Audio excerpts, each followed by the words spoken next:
Yeah, I'm recording. Let me clap. There you Clap. go. We're good. Clap. So many claps. Just for you. I need two pop filters if I'm going to talk like that.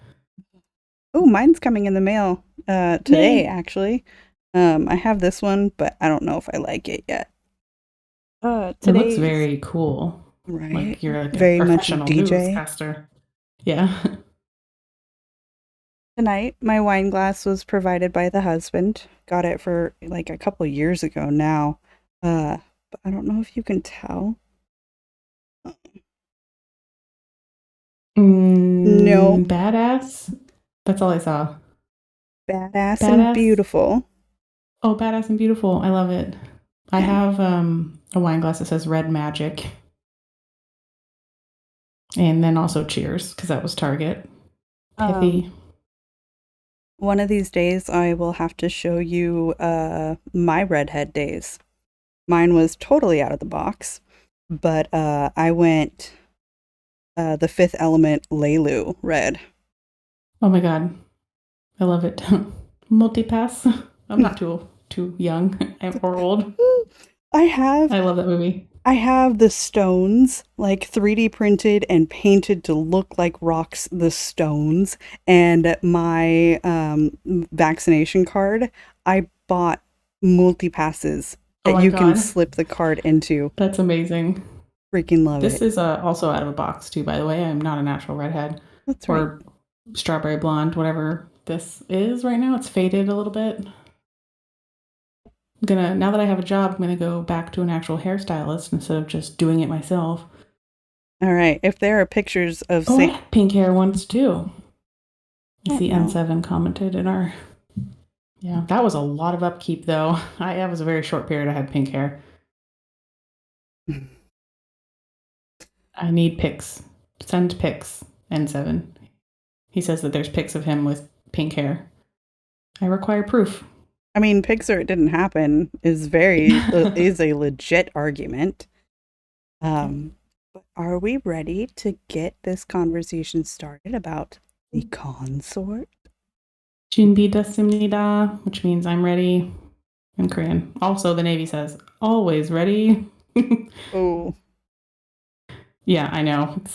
Trust me, we made fun of that a lot. what were the Girl Scouts? Always be prepared. Something like that. I was a Girl Scout for 12 years. My mom was the troop leader, and I don't remember. Not a damn day in my life. I'll eat your cookies though. Yeah. That also sounds dirty. Start the show. Eat my cookies. All right. We actually have a new little opener. It's something that Tom put out and then forgot about, and then now it's back on the Discord. So we're gonna start with that, and then I will play our intro music, and we will go from there. This podcast is part of the Robots Radio Rocket Club, a program designed to help all podcasts reach their full potential. For information about joining the Robots Radio Rocket Club, check out robotsradio.net.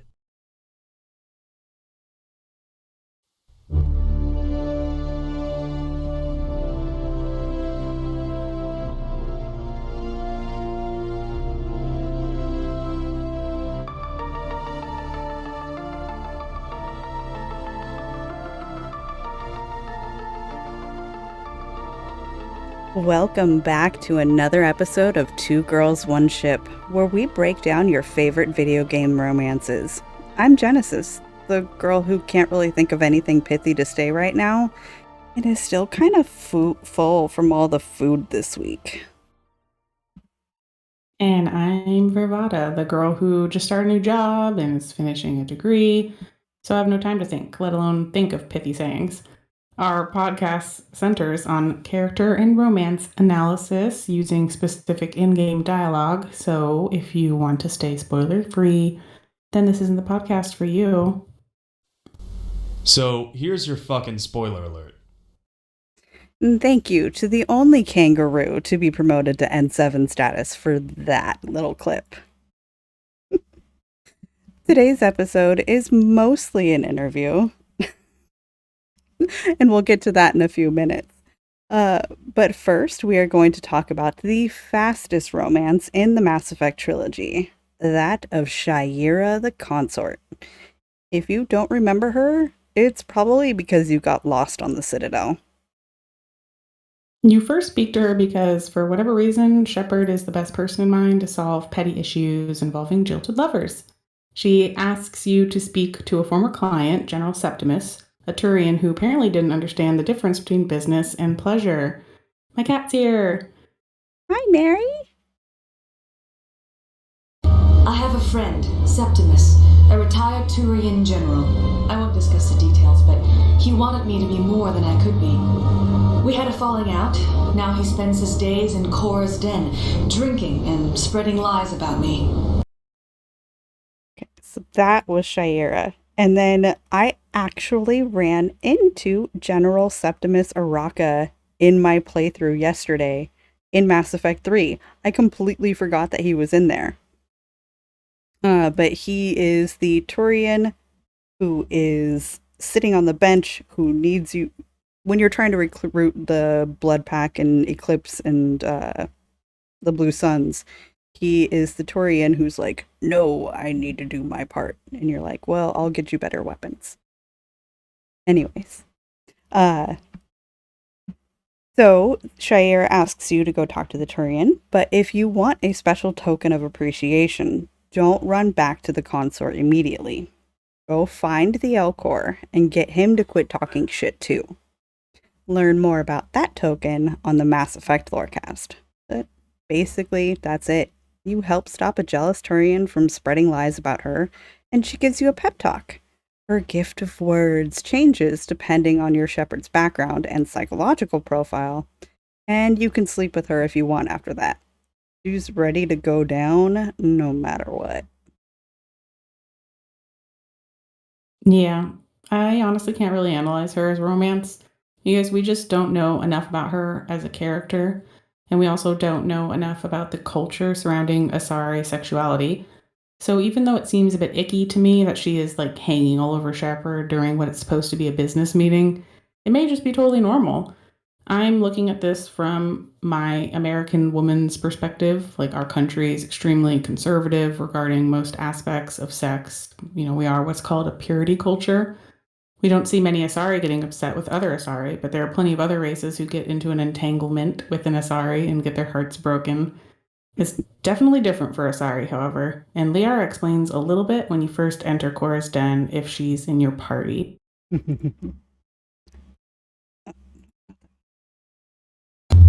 Asari are more accepting of our sexuality than most other species. Some club owners like to exploit this by hiring us as dancers. I don't mind the touchy-feely at all. I'm a hugger and a toucher, and once you've given clear permission that you are like that too, linking arms or holding hands walking down the street, or double cheek kisses between friends, hugs that don't leave room for Jesus. It's who I am. Fuck you, COVID, for taking that away from me. But I digress. The face holding is a little more intimate than usual, and while there's no clear yes, there is no indication of hesitancy on either male Shep or fem Shep's parts. Yeah, I just want to say yes. I mean, I love physical expressions of both friendship and attraction, too. It's part of us as humans. I just meant that it felt icky to me because she's like asking Shepard to fix her issue as part of her business. And she's like caressing Shepard and like backs into Shepard and slides down their body. Seems really out of place for a business meeting, and they did just meet. It might be different for Asari, but Shepard's not Asari, and neither am I. Felt gratuitous to the male gazy kind of thing. They could solve a lot of these issues by just talking about shit first. Like, Asari are the diplomats of the galaxy. They're supposed to be good at talking. I feel like maybe I'm part of sorry. But perhaps their sexual aspects are part of their diplomacy? Arya seems to use it. Even a thought of her azure as a bargaining chip in Mass Effect 3. Sha'Ira seems to be similar to the Hitara of ancient Greece, women whose exact role is impossible to pin down. Were they prostitutes? Probably.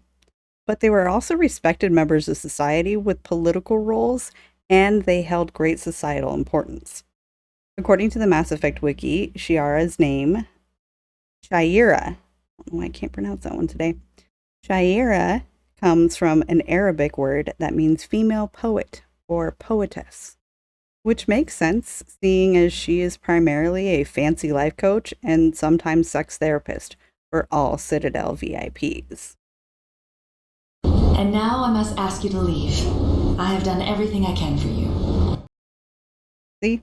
Told you it was a quickie. I will say that little snippet of a romance scene was totally unexpected to me on my first playthrough. I didn't think that the dialogue choice of, "Is that all?" was going to initiate the next scene of bare shoulders and a clear indication of Sha'Ira getting on her knees in front of a naked shepherd. It also brought me back to 1999. And that's when I first watched Titanic, and ever since then, a fogged up window will have a hand thrust on it and drug down. Yeah, it was definitely just like this back of that car in Titanic. That whole thing where she has sex with you if you go, if is that all? It made me go, does Sha'Ira need a sex therapist herself? It seems a bit dodgy that when you say, is that all? She has sex with you to compensate. Romance is a strong word for what this was, but this marks the end of our romance reviews for Mass Effect 1. That was it. That's all we were analyzing for Sha'Ira, because that was it. Next month, we'll be in Dragon Age December, something I can't wait for. We'll be starting with Dragon Age Origins, of course, with someone who thinks love is a weakness until she meets you. Fun fact time. It looks like Apollo has never chosen a renegade selection. But I also want to notate that Vervada does the majority of the research for our podcast. She organizes the jumble of thoughts and ideas that I basically free type on the page and turns it into something that people would actually want to listen to. And then she deep dives into character lore and pulls from all sorts of reference materials. She also handles all of our social media. I handle all the stuff in the background. Audio clips and streaming, mixing and mastering of the podcast. And I also do some of the commenting, replying, and interactions online. But we've only known each other for like 2 months. I posted my idea on the Discord on September 24th. I didn't see her face until September 26th. And then I reached out on October 6th with the idea of teaming up to do a romance podcast. 1 month later, on November 7th, we had our first full episode up.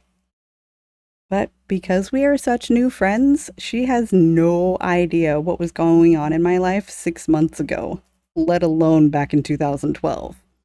When V wrote the portion comparing the Consort to the Sha'Ira, it reminded me of a prostitution lot that most people don't know exists, and its epic origin story. So here's a little story that I hope you will find educational and let you know a little bit more about me. V doesn't know this story yet. For 3 years, I educated, empowered, and entertained women with a company called Pure Romance. We sold relationship enhancements, lubrication, and bedroom accessories. And I say that it's specifically sold to women because there is a law stating that if a woman is to hand a man a phallic-shaped object, it is considered a sign of solicitation. Back in the days of Pompeii, like legit Pompeii days, women would have all of these wooden-shaped phalluses tied on a belt around their waist. And they would wear them to signify that they were available for certain services.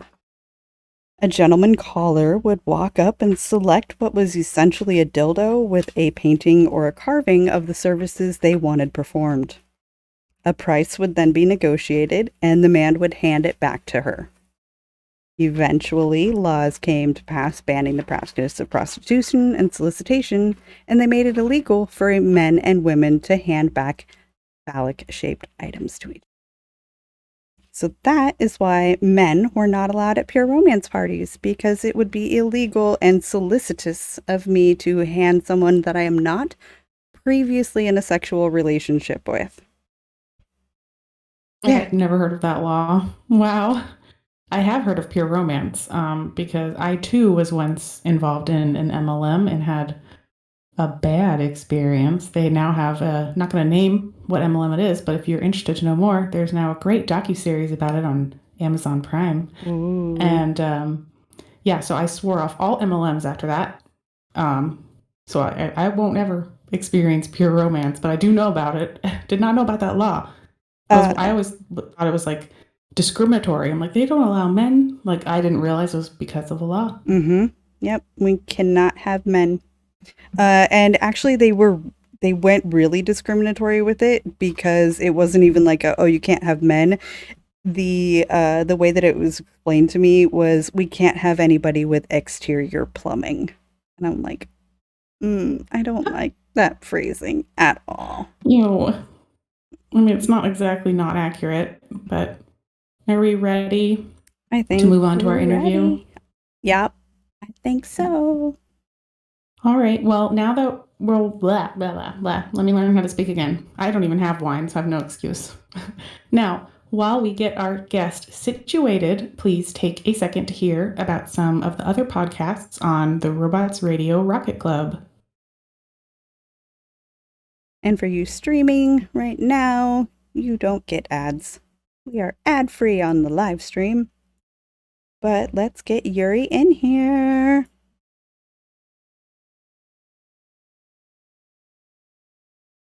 Oh, I just got back into Discord, and that is definitely a Sam with pink hair. I can't wait to see. Yuri, can you get in? Oh my god, I love the pink hair, Sam. You should totally do that again. That's amazing. I mean, I know how annoying it is to keep up, though, so maybe it's too much work. I don't know. Maybe it's easier if your hair's short. Boy hair is probably a lot easier to maintain than girl hair. Yeah. Or short hair and long hair. My hair was longer than it is now when it was pink, and that was a hassle. I guess we can start talking about random shit. Yeah, no. While we wait for Yuri Cat, maybe something came up. Oh no. Here she comes. Oh, Yuri Cat, welcome. I love the helmet. Love the helmet.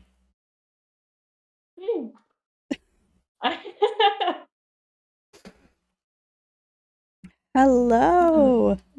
Hello. Genesis told me I had to start with it on, but I can't talk with it on. No. That's fine. Sorry, podcast listeners. They came on with what was that, N7 helmet? I wish I got one. I never got one of those. It was from the Legendary Cache that came out with the Legendary Edition. Like, you had to buy it separately. Hold on here, my glasses are not fitting with my headphones now. Take your time, babe. It's all good. There we go. But yeah, oops, I'm gonna knock over my microphone, I guess. All been there, done that. But yeah, I needed that helmet as soon as I saw that it existed. Let's see. I think the first thing that we need to do is talk about our origin story, right? Oh, absolutely. We met at work, where most adult friendships start. For obvious reasons, we won't go into too many details on that. But even though we worked in different departments, there was definitely that gamer girl connection that we all have the sixth sense for. I do know that you tried to get me to play Mass Effect back in the day. I even commented on your N7 hoodie. Yep. Oh, I have it. I forgot to put it on. but I just wasn't in the right headspace for it back then, and it took me until the pandemic for me to create my own shep. But you did get me playing another game that I still have on my phone to this day. V, can you hold my gamer cred card so it doesn't get stolen? Yes. Okay. I'm not responsible with money at all, though, just so you know. No, it's not credit card, just like my gamer street cred card. Oh, I was like, I thought you were talking about money. I was like, no, it's Black Friday. Don't trust me. No, I'm gonna lose all my street cred because we play Love Nikki Dress Up Queen. Oh my gosh, you think I have street cred? Flattering. Oh, yeah, but we didn't bring you on to talk about love licking. Wow, Love licking, yeah. Licking lampposts is for next month. it's true. We didn't come here to talk about Love Nikki or working in the tourism industry. Let's talk about Mass Effect. Yeah, so I'm not sure when you started playing Mass Effect, but I played it back when I was a teenager. So do you want to tell us about your relationship with Mass Effect, when you started playing? How did you find the game? Absolutely. And I will say that mobile games are a real gaming platform now. And I have no shame in the fact that I'm like $10 away from hitting V11 in Love Nikki. Jesus. So, yeah. No shame. But so my origin story for Mass Effect, I feel like the time period is kind of important, and unfortunately, the truth of my old ass age is important as well. So I seem to recall I was with somebody back then. The man I was with is actually my ex-husband, and at that time, we watched a lot of like G4 because, YouTube wasn't really the juggernaut that it is today. And there wasn't like Twitch and stuff like that. And I believe that we actually had seen a review or a preview of the first Mass Effect on X Play with Adam Sessler and Morgan Webb. Oh, wow. Yeah, because Oh this my is god, like, that brought me back. I haven't right? heard of X-Play in so long. Right? But I mean, this was like 2007, so it's a long time ago. And not to get too age specific, but I was in my early 20s at that point. Mm-hmm. And I like was brought up on sci-fi, and like we were a huge Star Trek family. And immediately I caught the vibes of like the Star Trek like essence from it. And I was immediately interested. But even though I had been a gamer previously, there was this weird relationship with me and my ex-husband where anytime I started to play a game, I was not as good at it as him, and he'd just be like, "Well, let me do this." And then I would never get the controller back. And Here, so I babe, had let me show developed. you how to do it. I know, right? Well, so part of it too is I was a pretty big PC gamer, but I wasn't like a console gamer. And he was so big on consoles that like that was just where our household naturally migrated to. Mm-hmm. And he had gotten Mass Effect for the 360, and the leap from like the PC to a console, like if you've never done anything besides 2D platforms or like JRPGs on a console, like it's a huge leap. And it was not pretty. I cannot even tell you how many times I failed that first mission trying to disarm those bombs. Like it was bad because I kept running out of time. That mission was not intuitive. They worked on their heads-up display, but I still, when I got Legendary Edition, it had been so long. I was like, where's the last bomb? Oh no. I, So because that was so traumatic for me and I played it so many times, I remembered exactly where every single bomb was when I played Legendary Edition. But so, and the worst part of it was is that my husband and I, or my ex-husband, my husband at the time, were on the same shift at work. So like I never even had alone time. So then fast forward, and so basically I watched him play it a little bit, and like, but he would play it when I was sleeping sometimes, and so I missed things. Uh, the one part that I was definitely there for though, was when he was wishy-washy with like his Renegade and Paragon choices. So he did not have enough clout in either to talk Ashley out of shooting Rex. And I'm like, that bitch is dead when I'm playing this game. So Oh. a little precursor there for what prompted that decision. But it wasn't until a couple years later, Mass Effect 2 was already out by this point, and there were like whispers of Mass Effect 3 that our schedules changed, and I finally was able to like have time to myself. And I had had a couple like Xbox games under my belt at that point, and I went back and played it, and like seriously cracked out on it. I mean, I was in love with it from day one and I just could not get enough of it.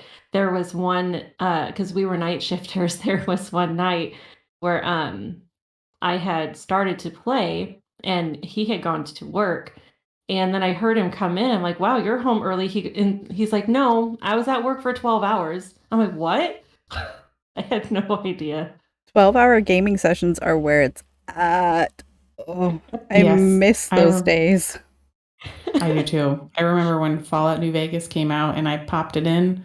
It was a weekend night and I was like, I'm going to stay up late. And the next thing I knew, the sun was coming up and I blinked at it and I was like, what? The day is coming already? I thought it was only a couple hours. That was me. I know that you were on the Twitch chat last week, and so I wanted to know, did you learn anything new about Ashley? Yeah, because I have actually played the Mass Effect trilogy in its entirety 5 times through, and Ashley has never made it past Vermeer for me. Yeah. Yeah, so everything was new. And do you think on your next playthrough you're going to keep her alive? I always say that I'm going to, so because like I'm really huge into like appreciating every aspect that a developer had to like work on.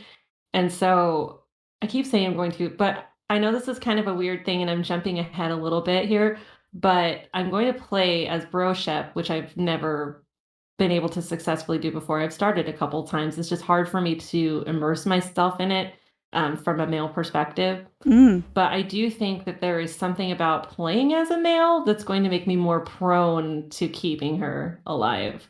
So that's what I'm thinking. I know that on my next Broshep run, I am going to keep her alive because I knew that I had to keep Caden alive on my first bro run because I wanted to see how they would make that romance play out in 3.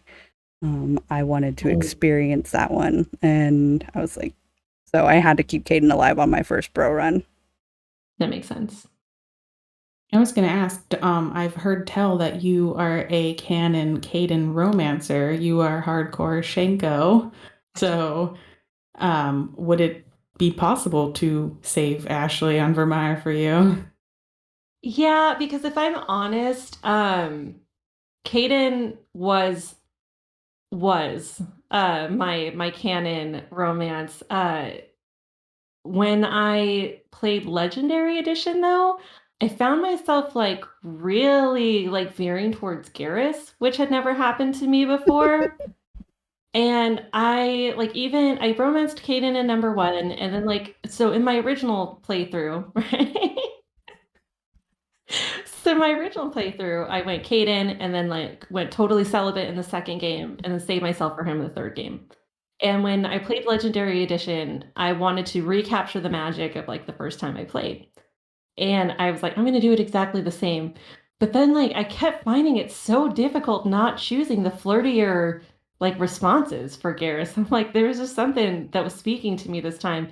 And I held strong. And then in number 3, when you meet him on the moon of Palaven, and he like all confidently struts in, I was like, gosh dang it, why didn't I just like go after Garrus? Garrus is a sexy beast. Right? And then I had to play it again, just so I could rectify that mistake. We have converted another one, V. I mean, it's not hard. Have you heard him talk? I know, which he mentions like on the infamous Citadel date. Okay, we're supposed to be talking about Caden. I know. I'm No, it's No, all but this good. is Caden's whole thing. He's forgettable. I'm Yeah. sorry. I know there's a lot. I'm gonna make some Caden lovers out there really mad because there's still a lot of people who really, really are passionate about Caden. I just don't know how. I really just don't know how. It's never got to me. One of the Well, things that so I I've have seen, some theories on that. But go ahead, you talk. I was like, one of the things that I've seen is what game made you realize you were a monster hunter? And I once took one of those like BDSM quizzes and it came back like you're pure vanilla. And I'm like, you guys haven't seen me play Mass Effect though. Like you don't know. no comment. Apparently, yeah, I was gonna say, like, apparently I have a monster thing now because I romance Garrus. That's what the internet has told me since we started doing this podcast. And I was romancing, or not romancing, I was researching. Oh my God, researching. And yeah, that's what they say. You romance aliens, you must have a monster kink. My husband keeps saying that he's like, I didn't realize how into insects you were. I'm all shut up. He's not an It's not an insect. insect. It's No. not an insect at all. Are you joking? Clearly dinosaur. Some form of avian. He's like some Right. bird dinosaur raptor thing. I know. No, like that's what he's stuck on. And anytime I love my husband dearly, anytime he thinks something is funny, if he gets a rise out of me even a little bit, I'm gonna hear it at least 20,000 more times. The Velociboyfriend. Nice. Yeah, that's a good one. My husband calls him the space chicken. Yesterday at Thanksgiving, I talked to my sister. She's 4 years younger than me. And apparently she played Mass Effect back in the day. I was like, how is that even possible that you played and I didn't? She's like, you were 21 and out of the house. Okay, valid point. So she played with on her own, and she was, damn it, I completely lost the train of thought there. Right. Her boyfriend at the time used to get jealous that she was flirting with Caden and would get, I mean, no, it was a really bad abusive relationship that thank God ended before it got way, way bad. But he would be like, no, you can't pick that option. Watching her play going, you can't pick that option. Don't do that. And so she was getting all pissed off about it. But she told me, she's like,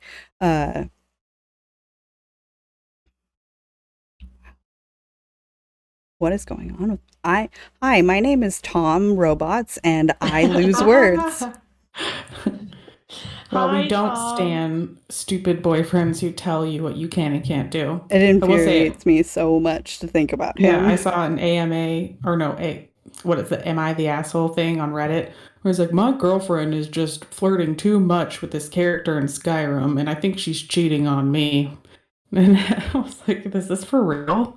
I guess there are people who really are bothered by that, though. And meanwhile, me and my husband are over here talking about who we romance in all the games. And My ex-husband is that type of person, hence the ex part of it. I mean, like, totally different game, but I played, oh my gosh, it's a very popular game. There's 4 of them where you typically play as, the first one you play as a child. Fable. Oh my gosh. So I played Fable 3. And the whole thing Something's was happening to us. I know, right? I'm like, holy crap. So I played Fable 3, and one of the things is I had a wife and I was trying to get her pregnant because I wanted a family, right? And so you have to have sex with them. And so I was doing this, and like there's a counter apparently of how many times, and like during one of the loading screens, it shows like how many times you have. And then he saw it and got really mad. He's like, you've done that how many times? I'm like, the woman's not gonna get pregnant otherwise, okay? Like, how do you think this works? How am I supposed to make in-game babies? But no, that totally reminded me of what the whole point of the sister story was. I looked over to my husband and I was like, honey, are you jealous of my relationship with Garrus? And he goes, are you jealous of my relationship with Miranda? And I don't like, my husband romanced Miranda too. What is that? I'm like, I know why you romanced her. Don't try to tell me it's because she has a great personality. It's not. No, it's not. It's the ass. And he knows it. I know it. And I'm okay with it. Because that is a video game ass and not. Mhm. Yeah, And I it is can't a good compete with that. ass. Yeah, not only is she a video game ass, so like realistically, she was crafted to be a perfect woman, but also like narratively, she was crafted to be a perfect woman. So either way, that is what it is. She becomes better in Mass Effect 3. We'll get there. We'll get there. Well, and that's actually a perfect segue into why I chose Caden. Have you seen him? I hadn't I don't know. seen him until I really actually paid attention, and Legendary Edition made him look better. Like, It made damn. everybody look better. Yeah, it's true. But so, yeah, I know it's jumping ahead, but there is like a special scene that revolves around checking out his ass in the third one if you romance him exclusively. And the first time I saw it happen, I was all, damn right, Shepard, go get some. Like, you've earned this. Yeah, I really appreciate that they added that in there because it's just refreshing to see male objectification. Mm-hmm. I agree. Hey, Navi. All right, let me take a look here at our little question so I can think of something else that we make sure we covered. Oh, so were there any characters that you wish were romance options or things that you would change with the current romances, like whichever thing that comes to mind? Oh my gosh, I would be all over Morden in a heartbeat. Like, in a heartbeat. Yeah. It's kind of a shame they didn't let him be a romance option. I know, right? I don't totally know. agree with that. Like, in some ways, I understand, and there was some part of me that always wished that I could, like, talk Samara into it, because, like, you really can push the envelope, and she's just like, no means no, Mm-hmm. okay? But I respected that about her, too. Well, she also Yeah. doesn't want to have any more Ardat Yakshi children. She She's just couldn't like, nah. with Shepard. Ardat actually only come from a sorry... Oh, yeah, you're right. You're right. Yeah, pure blood relationships. I know Mass Effect, I swear. I played it once. Have you ever tried to romance Morden? No, because I was always in a relationship with someone else by then. But I do remember at one point when I hadn't quite made the decision, he tried to talk to me about why he wasn't a good option. And I was like, Mhm. I didn't even realize that we were talking about that, but okay. I would love to read these because I did Morden's rejection. Oh, thank you for following, Navi. I appreciate that. So you walk in there, and Shepard's like, "Hey, have you got a minute to talk?" And here's Morden's responses. Actually, wanted to talk medical matters. Aware that mission is dangerous and different species have different reactions to stress. Aware you come by a great deal. Have other species become attracted to me before? It's awkward. Not interested. You've had members of other species make a pass at you? Constantly. Very awkward. Skin tone apparently attractive by Turian standards. Subset of Krogan sexual deviants enjoy Solarian flexibility. More cartilage in skeletal structure. Asari offers intrigue, actually. Wonder why. Trans species pheromones unlikely to work. Must be neurochemical. Wait a minute, Morden. You're just yanking me around, aren't you? Shocking suggestion. Doctor-patient confidentiality is sacred trust. Would never dream of mockery. Enjoy yourself, Shepard. As So you're saying that's- this, I'm like, it's coming back to me. That's if you you have flirted with other people and have not locked it in yet. But if you stay completely celibate, he has an additional line at the end. He goes, if Shepard, let's see. And I did pull this off the Mass Effect wiki and watching the like rare dialogue video. He goes, if Shepard accepts the refusal regardless of commander's gender, Morden's reply is, if intended to try a human, would try you. Beautiful. I think he said that to me once because I talked to him early on in Mass Effect 2 and I hadn't romanced anyone in the first one because I'm saving myself from a Turian. And he said that, and I was like, wait, hold on. Wait, let's fall in love right now.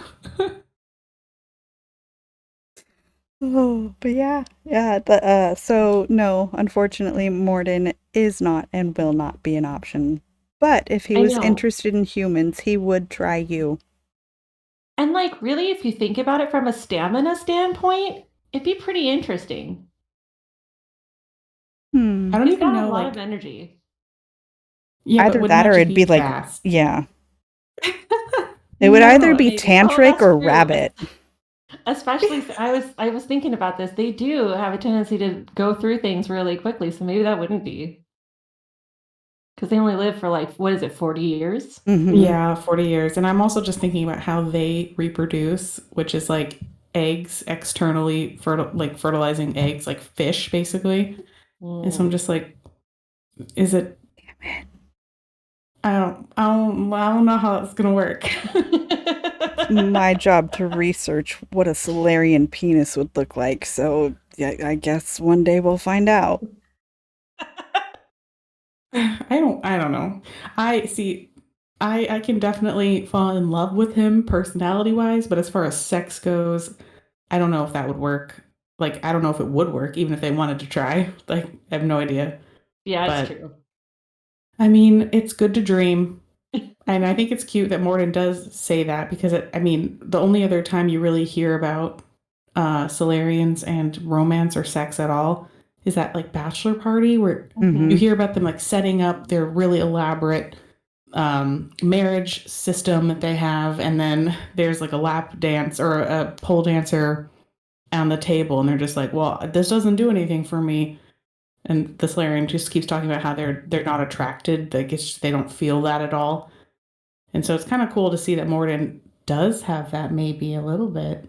You know, though, if you go through that entire dialogue, though, where the Asari's dancing on the table, he does eventually admit that she's pretty and that he sees the appeal. Mm-hmm. Yeah, because Asari look different to everybody. They look like whatever's looking at them, it will find the most attractive. So, which I found out this year. I had no idea. I thought they just all looked humanoid, but I guess they look humanoid because we're humans. So they look like slightly different to everybody's. I want to know what Asari actually look like if no one's looking at them or if you're an Asari looking at them. So curious. Yeah, because the Turians notice their hair, head flanges more, and are like, well, of course they look like Turians. Look at their headpieces. Yeah, that's true. And at least we know that that's like something that everybody sees because Liara acknowledges her when Joker questions her about it. Mm-hmm. As long as you support Joker. That one was funny too. Oh gosh, I know. Joker. I love it. My pick is Joker. I don't want to get rejected by him at the bar. That was some bullshit. But like, is Commander Shepard just like breaking protocol with everyone? Because I feel like that's kind of what made it special with Kaden. Like her attraction to him was so strong that like they like allowed that to happen, even though they're both kind of against it. But if she was just like going after all of her like subordinates, I'd be like, oh, she's just kind of a predatory creep. Joker's the only one that is on the Normandy all 3 games the entire time. That's true, and he's not into living creatures. No. Well, he wants a sex bot. I mean, I wouldn't turn down Edie either. No. I just always worry for him because he's got brittle bones. So I'm like, no matter who he's with, you got to be gentle. It's true, especially since he specifies that it's like the waist down is the issue. Yeah, it's like the important portion of his body. Have you heard Morden's advice to Joker? Oh gosh, probably. It is great dialogue. talking about how like different positions, using lots of pillows, and then attempting to send Edie the training manuals and visual aids, and Joker freaks out. Nope, Edie's busy right now, we don't need to do that. I don't know. I definitely stand like openly talking about that, though. Thank you, Morden, for making a safe place for everyone to come together. Mm-hmm. Phrasing. Sexual safety. Wear condoms, don't lick Drell, don't ingest Turian. Yeah.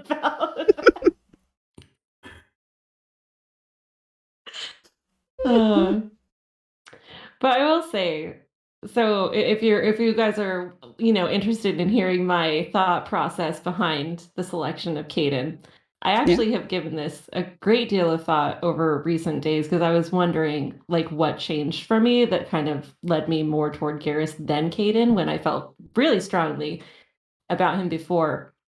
As I mentioned, when I first had my introduction to the Mass Effect universe, I was in my early 20s. And so I grew up in the 90s as like, a gamer girl. And there weren't like any Valkyries or Pokemains and all that stuff, where like gamer girls could be feminine and cool, you know what I mean? Like it was a pretty, I mean, there are still kind of those same toxicity elements in like the gaming space and like the nerd space in general. But back in like the 90s, it was really bad. Mm-hmm. And into like the mid 2000s. And so it was definitely a thing where, especially if you like are a more feminine presenting female, like you get even less respect. It doesn't matter how good you are at any game, like how many you've played, how much of the lore from any anime that you know, like the guys around you, like there was nothing you could say that was impressive or correct. They were superior in every way, right? And back then, even like games where you could select your gender were really far and few between. And there definitely weren't any like big budget games like Horizon Zero Dawn where like you had to play as a female and she was just like a cool badass. Like that just wasn't the culture back then.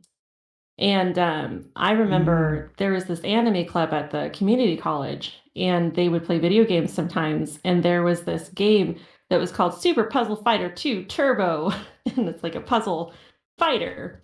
I was really good at this game. And I was there with my girlfriends, and the guys were all playing it on like this big screen. And they were like, you should go play this, Yuri, because you're like really good at this game. And I decided to do it and I creamed this guy I was playing against. Like he did not have a chance. And then when everybody was starting to make fun of him, oh, you got beat by a girl, I even heard him tell them, oh, I just let her win, kind of thing. That was which he absolutely didn't, by the way. But it's just, I feel like it's important to paint the picture of the time period. And then you guys already have like a little bit of an insight to my home life where it was already kind of a toxic environment trying to play video games.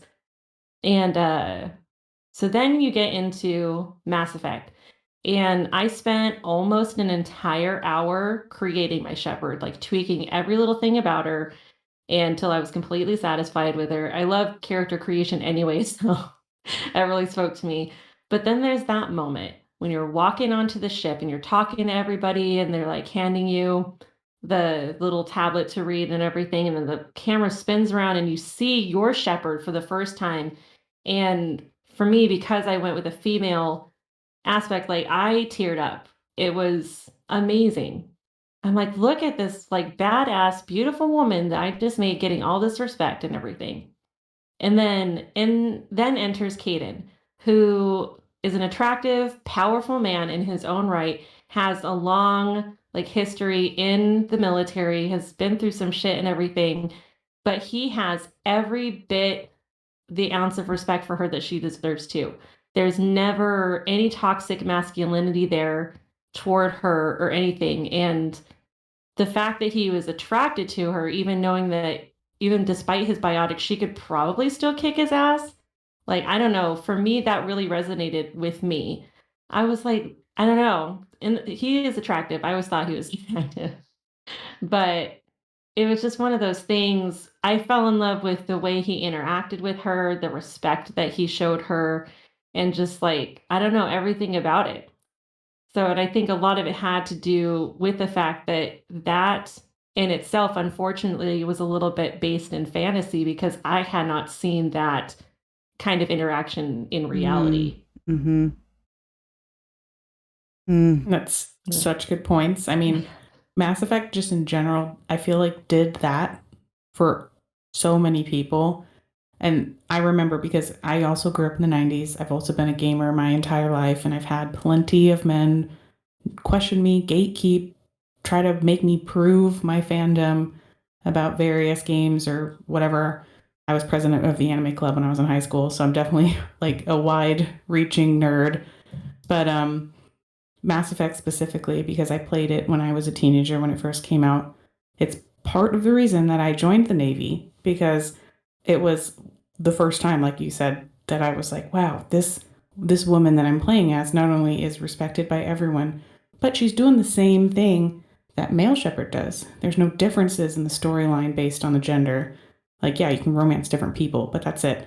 You're still kick ass. You're still Commander Shepard. You're still head in charge of the Normandy, savior of the Citadel, blah, blah, blah. It was amazing. Butcher of And Blaviken? yeah, yeah, it depends, I suppose.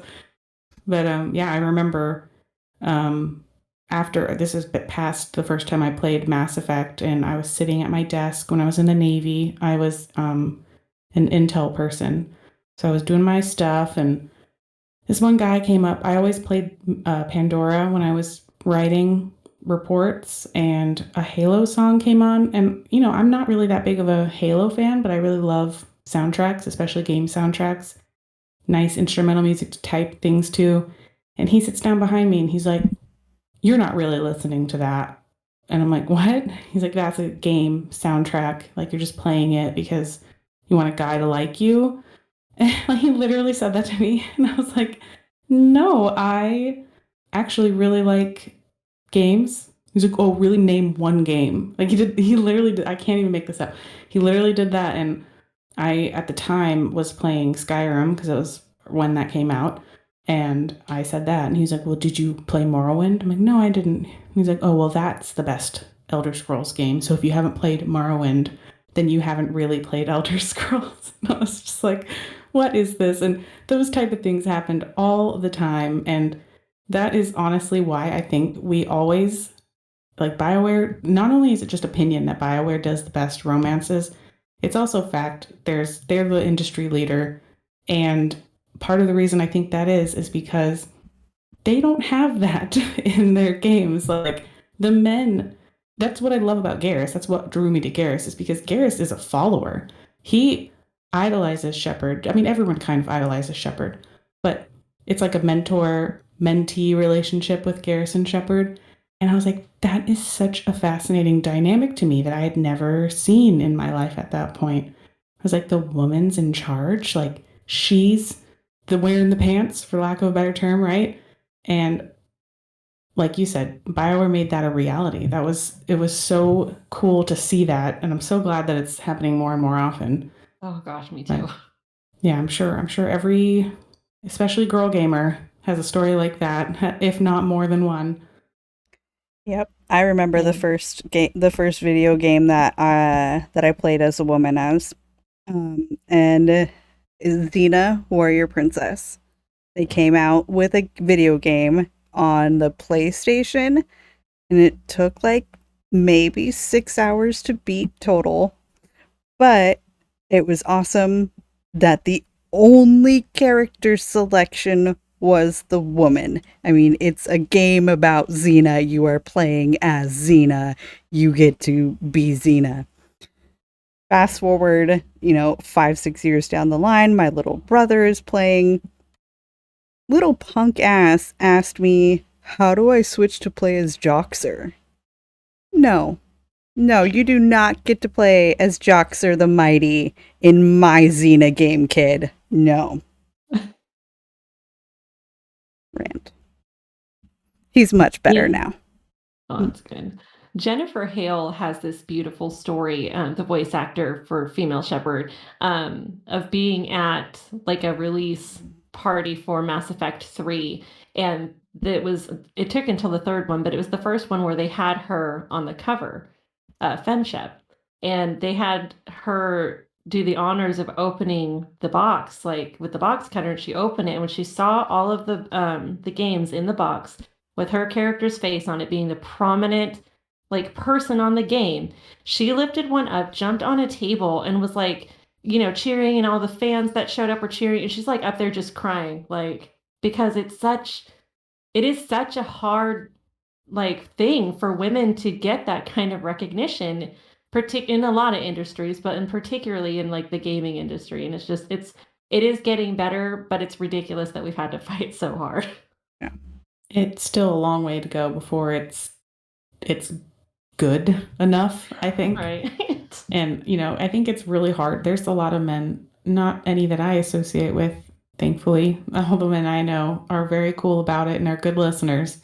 But, there's probably a lot of men out there who are like, it's not that big of a deal. Like, there's women in games. It's like, it's so easy for you to not see it when you've seen yourself portrayed in the game for as long as you've been a gamer. But it's like, I distinctly remember when games started offering playable female characters because it wasn't a thing for my whole life.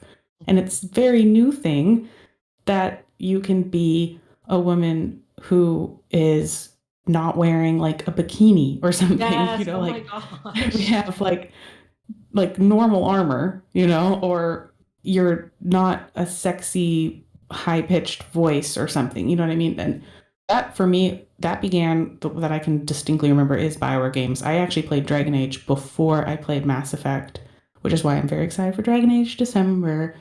But yeah, that was, I will say there was still the exploitative women things, like Morrigan's wearing like a strip of cloth as a top. And even back then when I first played that, I was like, excuse me, how do your boobs stay in there? We can see the tops, we can see the bottoms, we can see the sides. We're just not seeing the nipples. How do you fight with that? But I like how it's become more practical now with realistic portrayals of armor, things like that. Even just with all the games, Assassin's Creed with Valhalla, we got it happening. It's happening, getting better. I think a big step forward was Last of Us Part 2 with Abby. A lot of men got really mad at that one. That one I still remember because on Reddit, I know Reddit's probably not like the best representation of normal people, but I do remember seeing on there where they're like, she's not hot. I don't want to fuck her. I'm sad. Me, I don't want to play this game. She's not hot. Meh. But then they were like, I like when I can play as Ellie because Ellie's hot. And I was like, well, Ellie's a lesbian, so she doesn't even want you. I don't understand that. Doesn't make any sense. And I've talked to so many men who are like, oh, actually was talking to this one guy who made a shepherd who he was like, oh, I made her really hot. I would want to have sex with this shepherd. I'm like, that's what you think of when you create a character that you're going to play as, is like, would I bang her? That's such a weird thought to have. So interesting. I have a friend who I also got into Mass Effect, and he might even be like more into it and obsessive than I am, but he purposefully makes these really like ass ugly shepherds, like female shepherds, and sometimes men too. He prefers playing as the woman because he says that her comebacks and stuff are so much funnier. He just enjoys her voice actor and stuff a lot too. Agreed. We love Mark Meer, but Oh yes, Jennifer Hale's but just. I know. Well, and I have like a lifelong love of her anyway because I was like a super big Powerpuff Girl fan, and yeah, you're looking at me very blankly, but she was Miss Keen. She was also I'm a Good Lady or Sedusa. Wait, Jennifer Hale was She was the Sedusa. secretary? No, Miss Keen, their kindergarten teacher. Oh, okay. Sorry. It's fine. But yeah, so when I heard her talk, I was all, no way. I'm like, that is Sedusa. Like, I was 100% convinced of it, and then I had to go look it up. And then she has a very interesting reel, a voice acting reel that shows all kinds of characters that you probably had no idea that she was behind the voice of. I was shocked by a few of them. But yeah. She's just one of those great voice chameleons like Tara Strong and Oh, Tara Strong's great. all of them. I feel like there's like a handful of women that their voices are just everywhere. They're everywhere, especially for us 90s kids. They did a lot of Nickelodeon shows and then they moved into video Right. games. Or like E.G. Daily. She's another one that's just everywhere, and you're like, what? We talked about her last week actually because she was almost Ashley. Oh yeah, I do remember you guys talking Mhm. about that. Tommy Pickles does not belong on the Normandy. But you know what? Wait, no. I was thinking that she was Raven, but I think that was actually Tara Strong. Mm. But she was Buttercup, so E.G. Daily was Buttercup? yeah. Then maybe. But I definitely still. haven't seen Powerpuff Girls in many years, so I didn't even know Jennifer Hale was in there. Like I used to watch it all the time, but when I played Mass Effect, I was like, this is the first time I've ever heard this voice before. I don't know, Powerpuff Girls for me back in the day, like sorry, weird tangent, but they used to do a thing where they would show 3 miniature like shorts in an episode. And I can't even remember what the show was called, but then you would call on the phone, like, and you would vote for which one you wanted to become a series. And I at the time I grew up with my Nana. I'm like, Nana, can I call and vote for this show? Like, yeah, the rest is history. Powerpuff Girls won, and I have the whole series on DVD, and I have a whole bunch of collectibles. Like I was obsessed for a That's long time, amazing. so.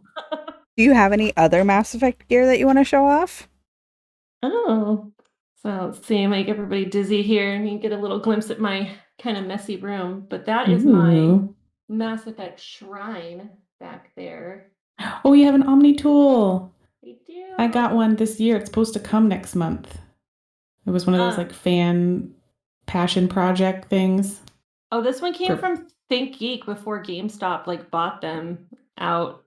I think I got it. Actually, I think I bought it when I was at PAX, if I'm real with you. That's awesome. That's where I got my Morgan statue like years ago, back when Think Geek was like a thing. Right? I'm kind of sad that they stopped. I used to buy a lot of household goods on there. Same. But yeah, I've got the Kotobuki female shepherd figure, and that's my freaking favorite thing that I own because they did such a good job with her. So if they were to make a Garrus and Caden statue available again, which one would you buy now? I'd probably buy both if I'm honest. That's fair. Because I have that special place in my heart for Caden. I just probably always will. He was my first, and I was so, like, even in the second game, when you see him on Horizon, and the two of you, that was Horizon, wasn't it? Mm-hmm. Yeah. And, like, you share words. And then Kelly is all, like, in your business about everything, because she's a psychologist. I'm sorry, I don't really like Kelly. But... But she's like, well, how do you feel about him? And I always choose I miss him. And then she's like, oh, like, we're not going to bone. I'm like, damn straight, get away from me. I one time accidentally flirted with her too much and we showered together. And then I realized that was her lock-in scene and then I couldn't romance Garrus and I, no kidding, like restarted my game. Like, I'm so weird about her, though. Like, my friend that I got all addicted to is like, if you flirt her up enough, she'll feed your fish. I'm like, it's not worth it. Okay. It's not worth it. And then in Mass Effect 3, you can just buy an automatic fish feeder, so it's fine. Yeah. But yeah, I'm still haven't learned my lesson with BioWare games of like, you just can't flirt with people unless you want to romance them because then they will romance you. And I did that this year with a replay of Dragon Age Inquisition. I'll never forget it because I had just had a surgery, so I was playing that to like get through the days. I flirted with Blackwall one too many times, and I was just going to re-romance Solus because I like pain, apparently. And I locked in with him, and then I had a scene with Solus, and I was like, where's my flirt option? It's not there. And then I Googled it. It was like, that scene on the parapets is lock-in scene with Blackwell. And I was like, no! It was like 16 hours since the save before I did that. I did so many rookie mistakes. Just don't be like me, kids. Save often, save many times, and don't flirt with Blackwall. Oh. But I did actually used to have a really amazing Garrus figure that I had gotten in Japan. Like they have a line over there that were just fantastic, and we ended up getting all of them, and then the ex ended up with all of them. Mm. Oh my god, I would hire a thief and sneak into his house. I will say that he loves Mass Effect probably as much as I do, so at least they're in a good home, a loving home. It's like the dog or something. They're in a good, loving home. He's taking good care of them. He is Gets the taking good best kind care of of them. kibble. Yeah. I don't know if I should say this on camera, but just slip me an address.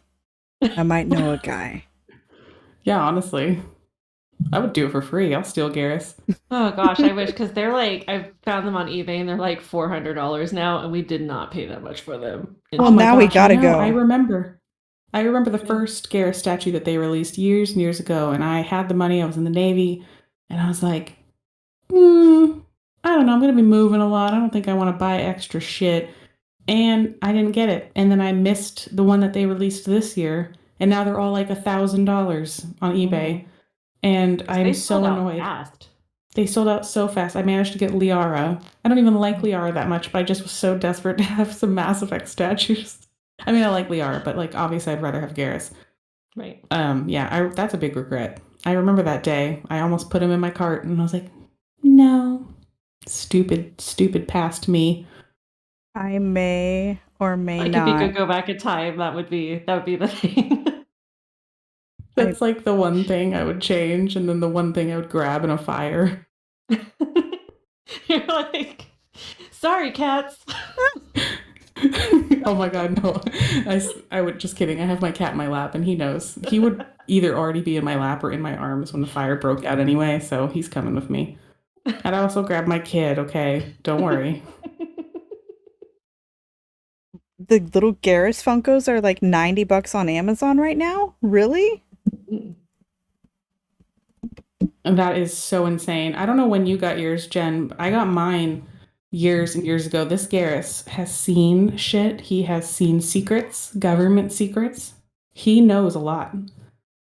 He's been everywhere with me. I don't even remember when I got him, but I cannot believe that he'd be $90 now because I paid $9.99 for him, I think. Like, oh, I have that one too. No, isn't he adorable? Yeah, he's so adorable. Jealous. I don't know if I'm they ever so made a Rex jealous. one, but I wish I would have got that. Yeah, I don't think they did. They should have, but I do have Grunt, and actually my kid broke him, and I had to glue his leg back on. He's fine now. I fixed him, performed surgery. Trust me, I have my bottle of crazy glue right here on my desk, and I'm a big figure collector, and I have a whole bunch that I'm trying to fix that my son decided didn't deserve to live anymore. Yeah, it's like then I have my Normandy, who she broke one of these little things off, and I had to glue it. But now I don't. People who are listening won't be able to see, but I don't even know if you guys can see. It's like mismatched now. It's barely noticeable, but Yeah. it's like one piece goes in a little bit too close because I glued it and it just didn't fit back together properly. And now they're on my desk where she can't reach them because I learned my lesson. All right. But yeah, I'm sorry. I feel like I've gone on more tangents than actual conversation about Caden. Meh. I mean, we did a we full haven't- episode on him. Yeah, I'm not gonna cry. No. But yeah, like I said, there were a lot of good things about him, and they're definitely, and especially like because you really only have two options in the first game, and something about Liara, I do genuinely really like her, but particularly in Mass Effect 1, it just did feel like a little predatory and like creepy. Mm-hmm. And so I couldn't allow myself to go down that path. But I really feel like it's not until 3 that I really feel comfortable going down that route with her, because she feels like a grown up finally. Yeah. Yeah. Yeah. My femshep romanced her my first playthrough, and then I didn't do that again. But broshep, my canon broshep run is straight Liara the whole way. Aw. And I've seen it because like, my ex-husband, he went full Liara the whole time, and so, like, I got to see a lot of how that relationship plays out, and it is really sweet and everything, but like I said, it just for me, it felt kinda weird, and like I said, particularly when I first played Mass Effect, I really fell for Caden, like, I just thought he was so sweet, and he was so comfortable in himself, like, he didn't feel threatened by his female commander, and, like, there are a couple things that he says that like, he's very good at, like, saying things without saying them, like, you kind of know what he's saying, even though he's not outrightly coming out with it. I always love that too. Like, one of my favorites is when he first, like, slips and mentions that he's attracted to her, you know? Mm-hmm. And, because he's talking about Rana, and he's like, "Yeah, she was an amazing woman, like, a lot like you, ma'am." Like like, he just realized what he said, like, like, in real life, you'd be like, "Oh, stupid, stupid, like, why did I Yeah. say that?" Yeah. It just He's he felt adorkable. he is, he really is, and, like, he because of, like, his rough past and just the shit that he's seen, and then, going, like, the full military life and the hardships and everything, he had all the makings to be someone who is just a total asshole, and then he wasn't. So, I don't know. And I know that I keep coming back to it, but, like, he is genuinely really attractive, and I was trying to think if I've ever in my real life met somebody or known somebody who is genuinely, like, that attractive, and it's just like you see them on TV and stuff, but in your everyday life, you don't really come across people that look like that. I've known a few, but I know a lot of people who are like addicted to working out, so that's probably why they have good bodies. But I remember when I worked at Target, that was my first job out of high school. The guy that I worked with, we had the same birthday too, and he was so beautiful. I was like, I had never had a boyfriend. I didn't get a boyfriend until I was in the Navy. This was before that, and I was just like, what do I do? How do I talk to? And no, but we became nice friends. But I just was always so struck by like, he looks like famous or something. Like he doesn't look attractive for normies, but he was among us. I don't know. And it's weird. I've only met one person like that ever, and he's the lead singer of a band, and I was at a meet and greet, and I was actually kind of hating on him because he was the new singer that took over for the singer that I would prefer to be there. And then when I met him in person, I was very caught off guard by how attractive he was, and there's a whole embarrassing story that I'm not gonna get into, but but I'm just saying, like, I don't know. So I think it was not I don't know, I guess it was just more of like we were talking about before, where it was something for the women too, you know what I mean? Like, they made sure, because like, I know that in, like, other games and stuff, like, sometimes you have the ones where the guys are attractive, but a lot of the time they're like, "Oh, it's kind of just like, this guy who he is what he is, but he's got a really great personality, and that's what women really want anyways, a good personality." And I'm like, "It's true, but every now and then, it wouldn't be so bad to have a character that's made to be attractive as well." Yeah, I was like, can we be hot and nice? Like that can happen. Mhm. I met Dita Von Teese once. Let me just say, hot and nice. She's Oh, perfection. I love her so much. I love her so much. And she complimented my shoes. I went to a burlesque performance. That's how I met her. And it was the best. It was the best. It was amazing. She's class, just glamour all in one. But yeah, and she's also very nice. And so people who are hot should also be nice. It's like that thing Agreed. that we have where beauty equates to goodness. In Caden's example, he actually is beautiful and good. He is. Hmm. Like, I know it sounds shallow, but I like his personality as not well, and at his all. backstory I thought was really good. I don't think it's It shallow at all wouldn't that we want a hot boyfriend. they wouldn't have given us a sex scene with him if we weren't meant to look. So That's true. Yuri, did you get scandalized at all about the fact that that was your shepherd's naked ass up on the screen? No, my ex-husband wasn't there when it happened, so I made sure of that because I kinda could tell when it was coming, and I'm like, "Oh, this needs to happen when he's not here because he's gonna be very offended by this." Even though it was totally fine when it was Liara's naked butt on the screen for him, but, whatever. We love double standards and all that. Right? Yeah, I did not I intentionally did not do the Citadel DLC tango dance with Garrus while my husband was around because I'm like, I just need to witness this. I had never played Citadel until this year. I didn't have the DLC back when the game first came out. So I was like, I need to go through this alone first, and then you can witness me afterwards. But I need to be there by myself. It was great. I was like mesmerized. It's like this is peak romance. We'll get there though. We'll get there. I just loved that. I'm sad that the other romances didn't get a tango because it was just chef's kiss. It was perfect. It really was perfect. I bought every amount, or I guess we more specifically bought every bit of DLC that was available for every single game. We were very big Mass Effect fans.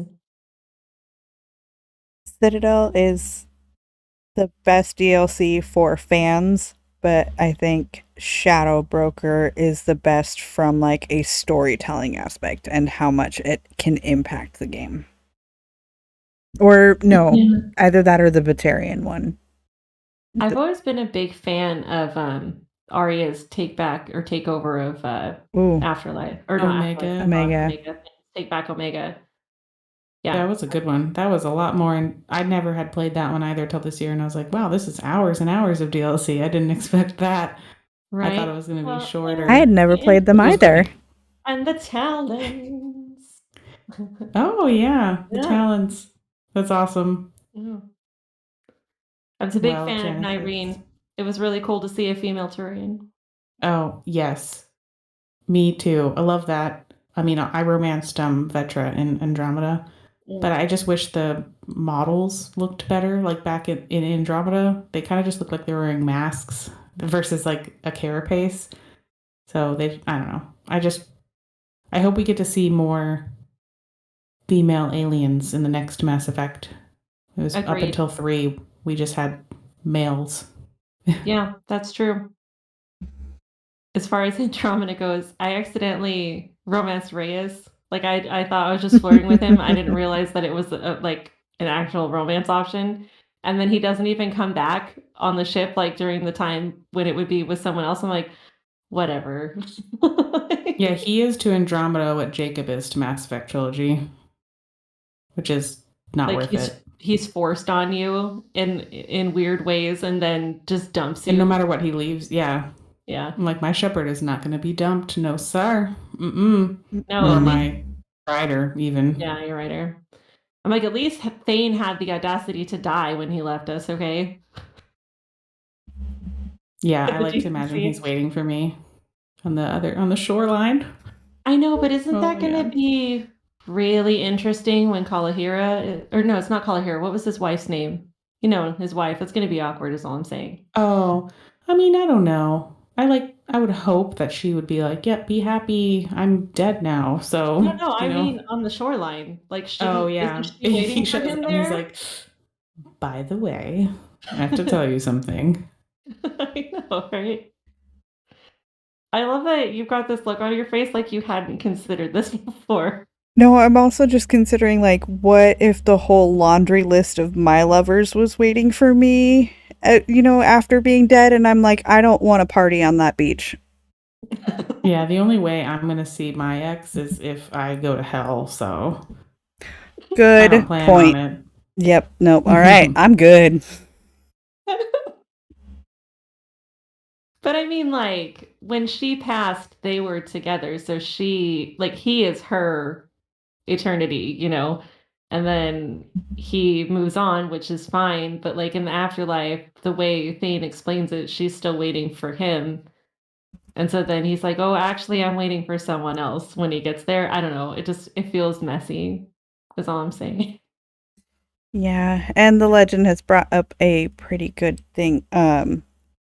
He's got to go, and my dinner is still sitting here, and it is almost 9 o'clock. I got to put my kid to bed. Yeah, I think this has been great, Yuri. I fucking miss your face. Yeah, I haven't know, I miss actually you too. seen your face since Sparky's Christmas party in 2019. Oh, that's true. That's way too long. Well, Way too long. pandemic Pandemic. life. Yeah. But Oh no, trust me, I haven't seen another adult besides my husband in like 2 years. yeah. So. Right? So, because I remember Cassie and I were holding the baby, While and I was cleaning oh, I thought you meant when I was cleaning out my desk.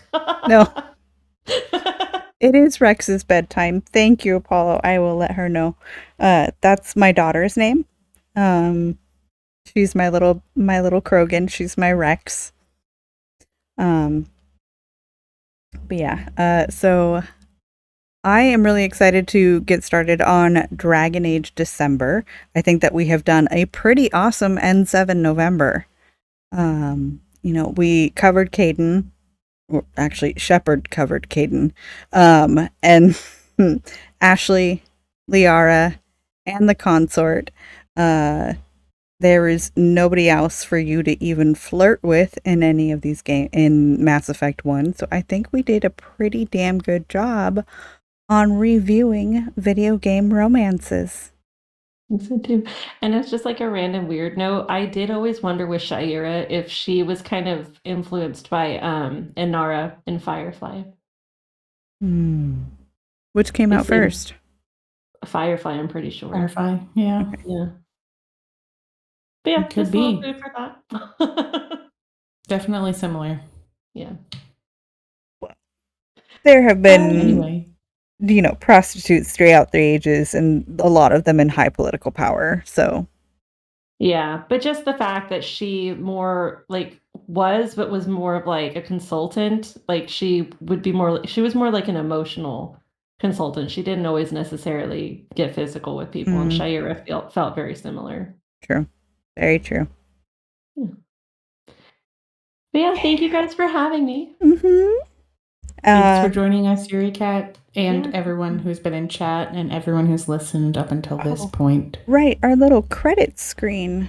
I always forget to switch it until the very last second when I remember, hey, you actually made something to specifically do this.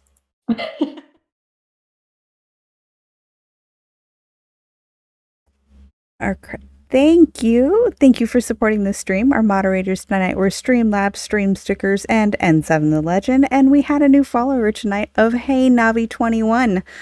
Thank you, thank you, thank you so much. And we will see you all next week. Mm-hmm. Bye-bye.